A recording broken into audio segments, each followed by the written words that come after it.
When I was younger, my mom used to cook every meal. I don't remember eating out as a kid.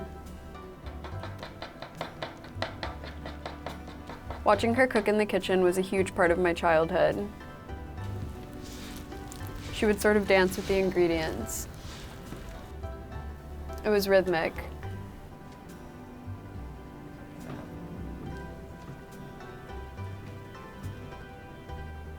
As a kid, it was also fascinating.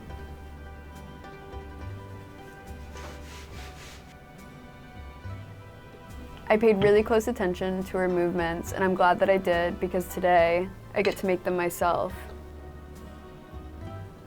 I have a piece of home with me every time I cook. I know that for this reason, I will never forget where I came from.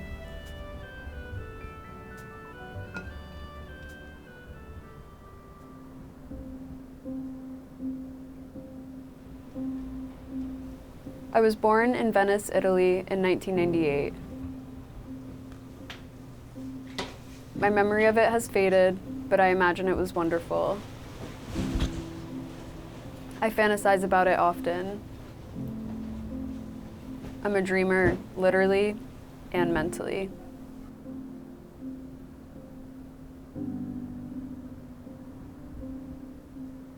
In the year 2000, I sailed to America. My parents were young, hopeful, and excited. When we got here, my father was jailed and my mother and I were put in a hotel. 2 weeks later, our sponsor was allowed to pick us up, and we could finally start our life here. This is when our American dream began.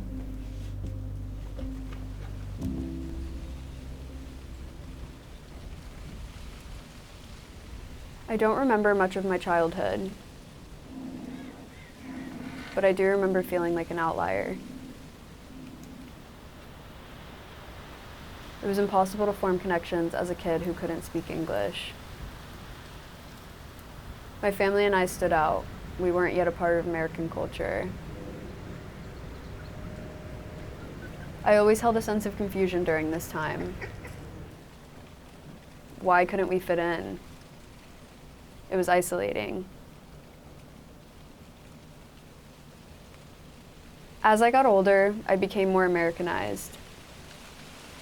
I lost my accent and my ability to speak my language. I later found out some friends used to make fun of me when we were kids. My heart hurt. Not only did I feel alone, I was alone.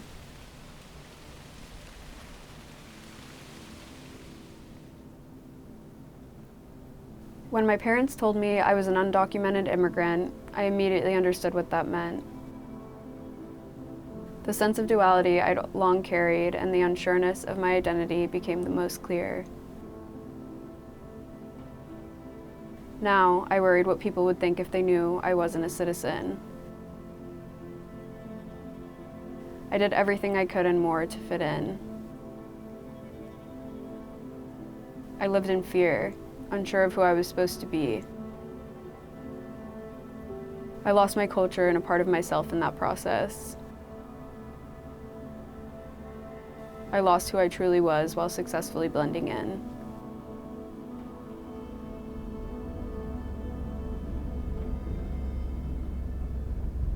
Anxiety crept in with the realization that I had to protect myself and my family at all costs. Being a normal teenager was not on my agenda. I had no one to talk to about it. There was an endless circle of people who could ruin my life. Alone is an understatement. Every day was lived in fear of messing up.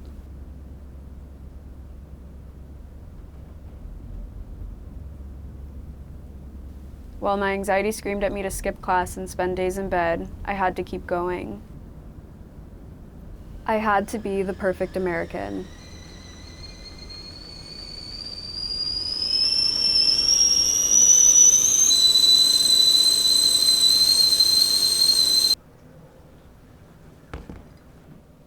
When DACA was passed, I was relieved.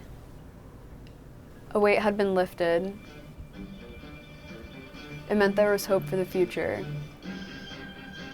I was assured America was for me all along. The anxiety didn't disappear, though. I knew my parents weren't safe the way that I was. What was once only an urge to protect them was real now. I told my closest friends shortly after receiving the documents. We laughed and cried all night long. The support system I'd longed for was finally mine.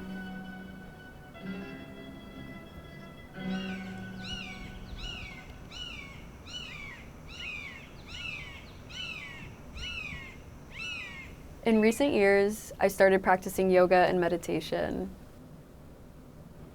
Understanding myself and my body has helped ground me.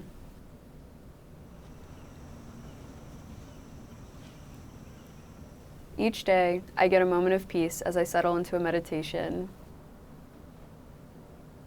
I'm able to acknowledge my thoughts and emotions.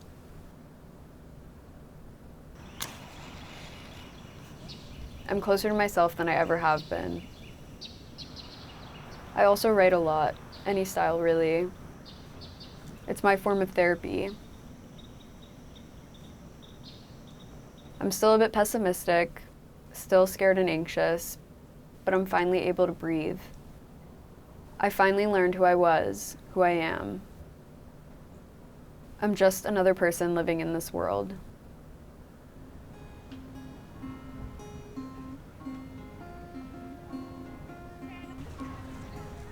As a DACA recipient, I know it's okay to be me. To be accepted isn't to alter yourself, it's to be authentically yourself. DACA may not be forever, but I am.